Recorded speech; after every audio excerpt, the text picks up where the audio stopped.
Okay, real talk. What is the very first thing you do when your alarm goes off in the morning? Like, do you spring out of bed full of energy, ready to take on the world?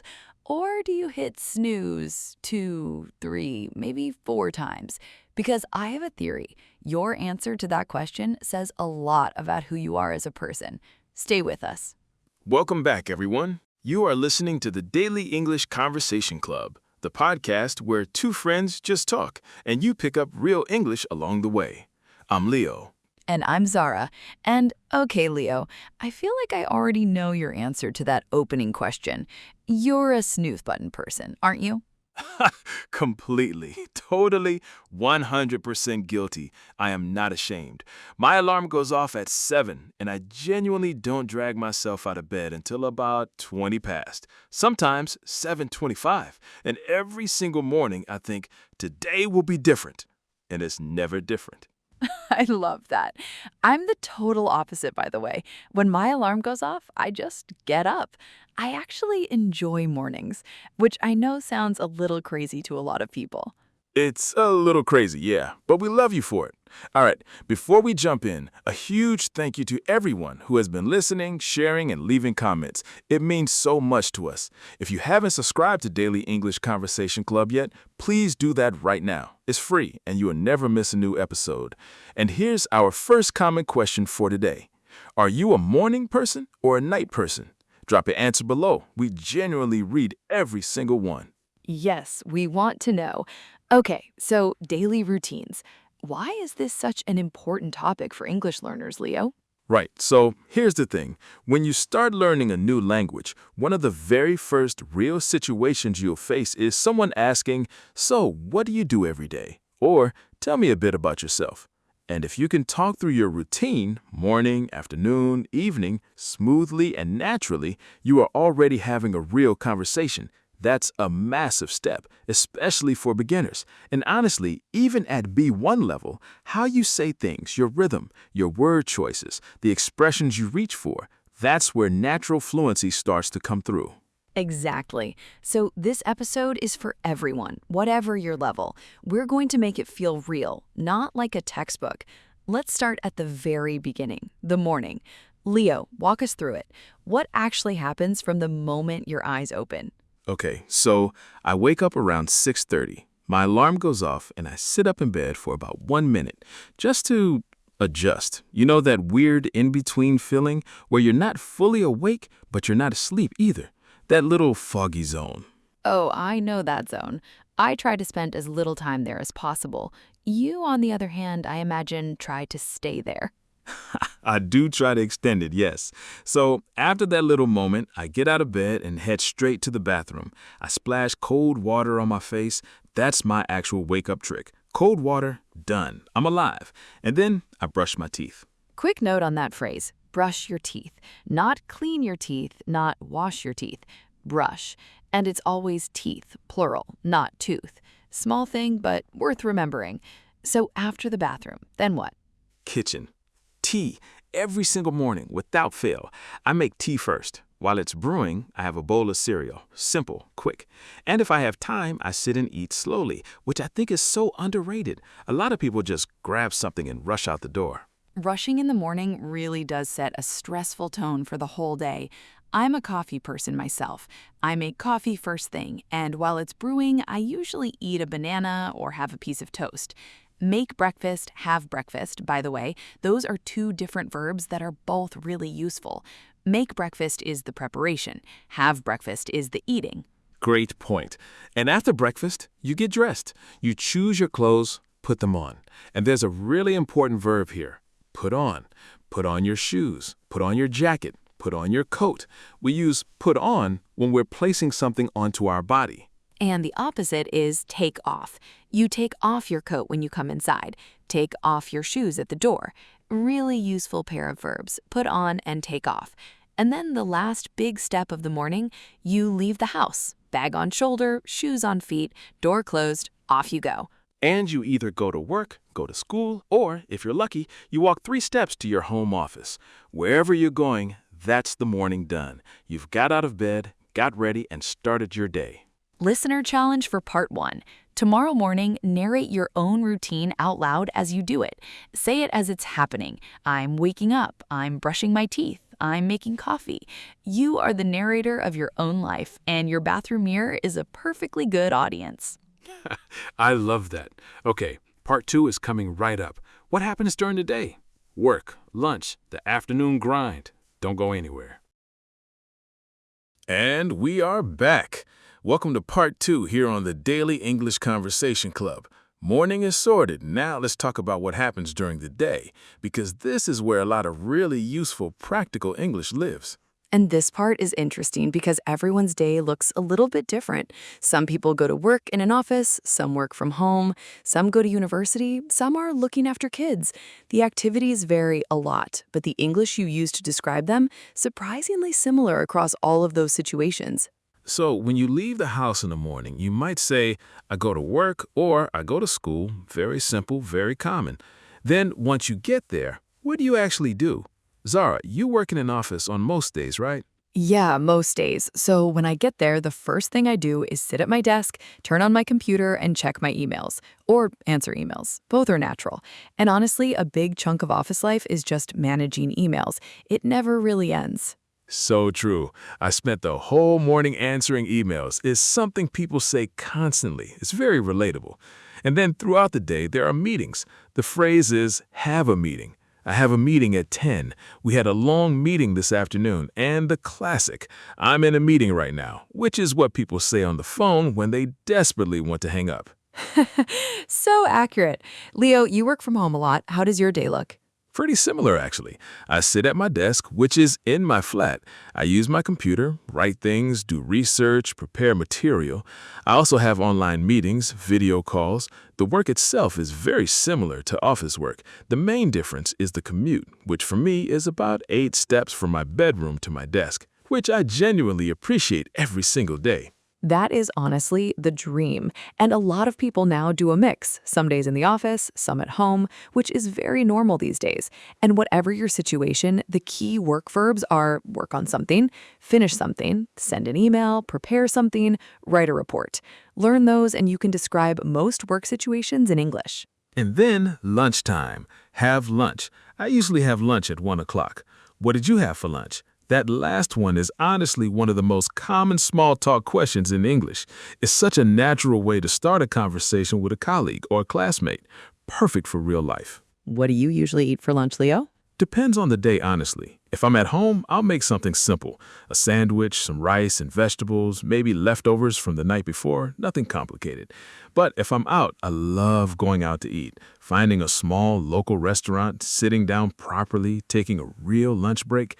I genuinely think a good lunch break makes your afternoon more productive. Completely agree. Though some days you're really busy and you just eat at your desk, which is also real life and completely fine. And after lunch, you go back to work. The afternoon is more tasks, more emails, more meetings, and then that moment everyone is waiting for, you finish work. Or a great expression, you wrap up. I need to wrap up this report before I leave. We're wrapping up the meeting now. It means you're bringing something to a close. I love wrap up. Very natural, very common, and it works in lots of situations, not just work. You can wrap up a conversation, wrap up a project, even wrap up an episode of a podcast. Wink. Okay, little grammar moment before we move on. Did you notice we've been using the word usually a lot? I usually have lunch at 1. I usually check my emails first. Usually tells the listener this is a habit, something you do regularly. You can also say normally, typically, or most of the time. Same idea, slightly different feel. And words like these are what make the present simple tense come alive when you're talking about routines. Really important point. The present simple. I wake up, she goes to work, they have lunch at noon. That is the tense of daily life, of habits, of routines. It's the grammar that runs through this whole episode. And frequency words like usually, often, sometimes, always, never, those tell us how regular something is. Quick pause here. If this episode is helping you, please share it with a friend who is also learning English. Sharing is genuinely the most helpful thing you can do for us at Daily English Conversation Club. It costs you nothing, and it helps more people find the show. We really appreciate every single share. And comment below, what do you do during the day? Are you a student? Do you work in an office? Do you work from home? Tell us. We want to know. And hey, if you want to share your daily routine in English, go ahead and write it out in the comments. That's a great practice, and we love reading them. All right, part 3 is coming up right now. Evenings, winding down, and everything that happens before bed. My favorite part of the day, honestly. Mine too. Let's go. Welcome to part 3 of today's episode here on the Daily English Conversation Club. And I think the evening is where the most relatable human stuff happens, because this is the part of the day where you've done what you needed to do, work is over, school is over, and now you get to just exist for a while. Beautifully put. And the big phrase to kick us off, go home. After work, I go home. I usually get home around 6 or 6:30, depending on whether I stop somewhere or hit some traffic. And that moment, walking through your front door at the end of a long day, I don't think there's anything quite like it. Instant decompression. Total reset. And the first thing most people do when they walk in, they take off their shoes, put their bag down, and change their clothes. Get into something comfortable. I do this every single evening without fail. It's like a physical signal to your brain. Work is done, you can relax now. Yes, home clothes are absolutely non-negotiable for me. And then relax on the sofa. Such a natural phrase. Come home, kick off your shoes, relax on the sofa, watch TV for a bit. Watch TV, watch a show, watch a movie. The verb is always watch, by the way. Even now when we say I was watching something on Netflix or I've been watching a lot of YouTube lately. And for people who live with family or housemates, the evening is also when you spend time together. You might talk, have dinner together, sit in the same room. That time matters. Okay, dinner. Cook dinner or make dinner. You can use both. They mean the same thing. I genuinely enjoy cooking. There's something about being in the kitchen after a long day, chopping things, music on in the background, a bit of steam. It helps me fully switch off. I like trying new recipes too. It feels like a little creative project at the end of the day. That's lovely. I enjoy cooking too, but some evenings I'm genuinely exhausted and I just order food. Order food, order delivery, get a takeaway. A few different ways to say it depending on where you're from. And there is absolutely no shame in that. It's a valid life choice. And then dinner. Have dinner or eat dinner. Usually around 7 or 8 for me. And after dinner, the thing that nobody loves but everyone has to do, wash the dishes or do the dishes. Both are fine. I always listen to a podcast while I wash up. Makes it go so much faster. Life-changing tip, honestly. Truly excellent strategy. And then the evening opens up and what people do varies a lot, which is actually great because it gives you lots of different vocabulary to work with. Some people read a book. I've been reading a lot lately. Some people go for a walk, especially nice in the evening if the weather cooperates. Some people call a friend or talk to family. I called my mom last night. I was talking to my sister on the phone. Some people work out at home or go to the gym. Work out just means exercise, by the way. I try to work out a few times a week. And some people, hopefully including our listeners, spend time practicing English, watching English shows, listening to podcasts, doing exercises. Like, for example, this podcast. Just putting that out there. We appreciate you enormously. And then the wind down, getting ready for bed. You brush your teeth again. Yes, morning and night, very important. Maybe wash your face and then go to bed. I usually go to bed around 10:30. I went to bed really late last night. And the actual moment when sleep takes over, fall asleep. I fell asleep almost immediately. Or the frustrating version, I couldn't fall asleep. I was lying awake for ages. Very relatable. Okay, vocab recap time. Not a boring list, just a quick run-through of what we covered across all 3 parts. From the morning, wake up, get out of bed, brush your teeth, wash your face, make breakfast, have breakfast, get dressed, put on and take off your shoes, leave the house.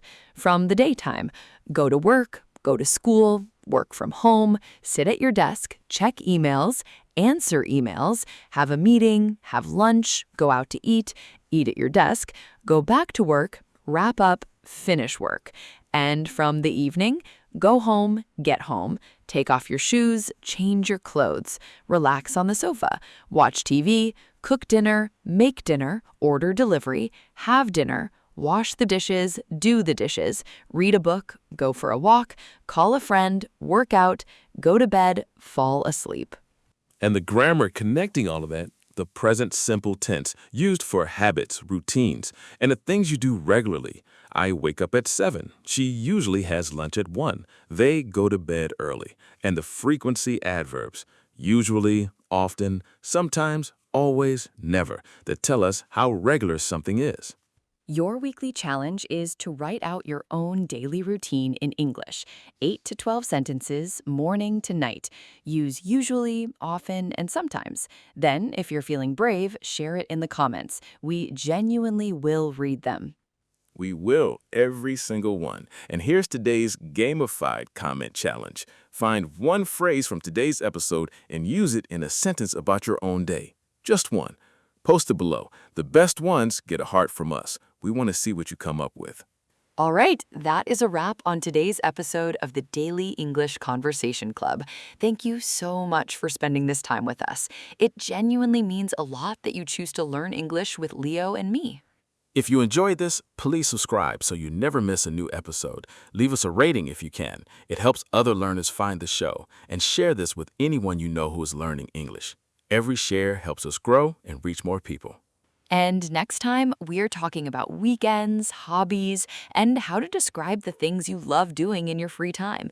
It is going to be a really fun one. Until then, keep practicing, keep listening, and be kind to yourself. Your English is getting better every single day, even when it doesn't feel like it. Bye for now, everyone. Take care. See you next time.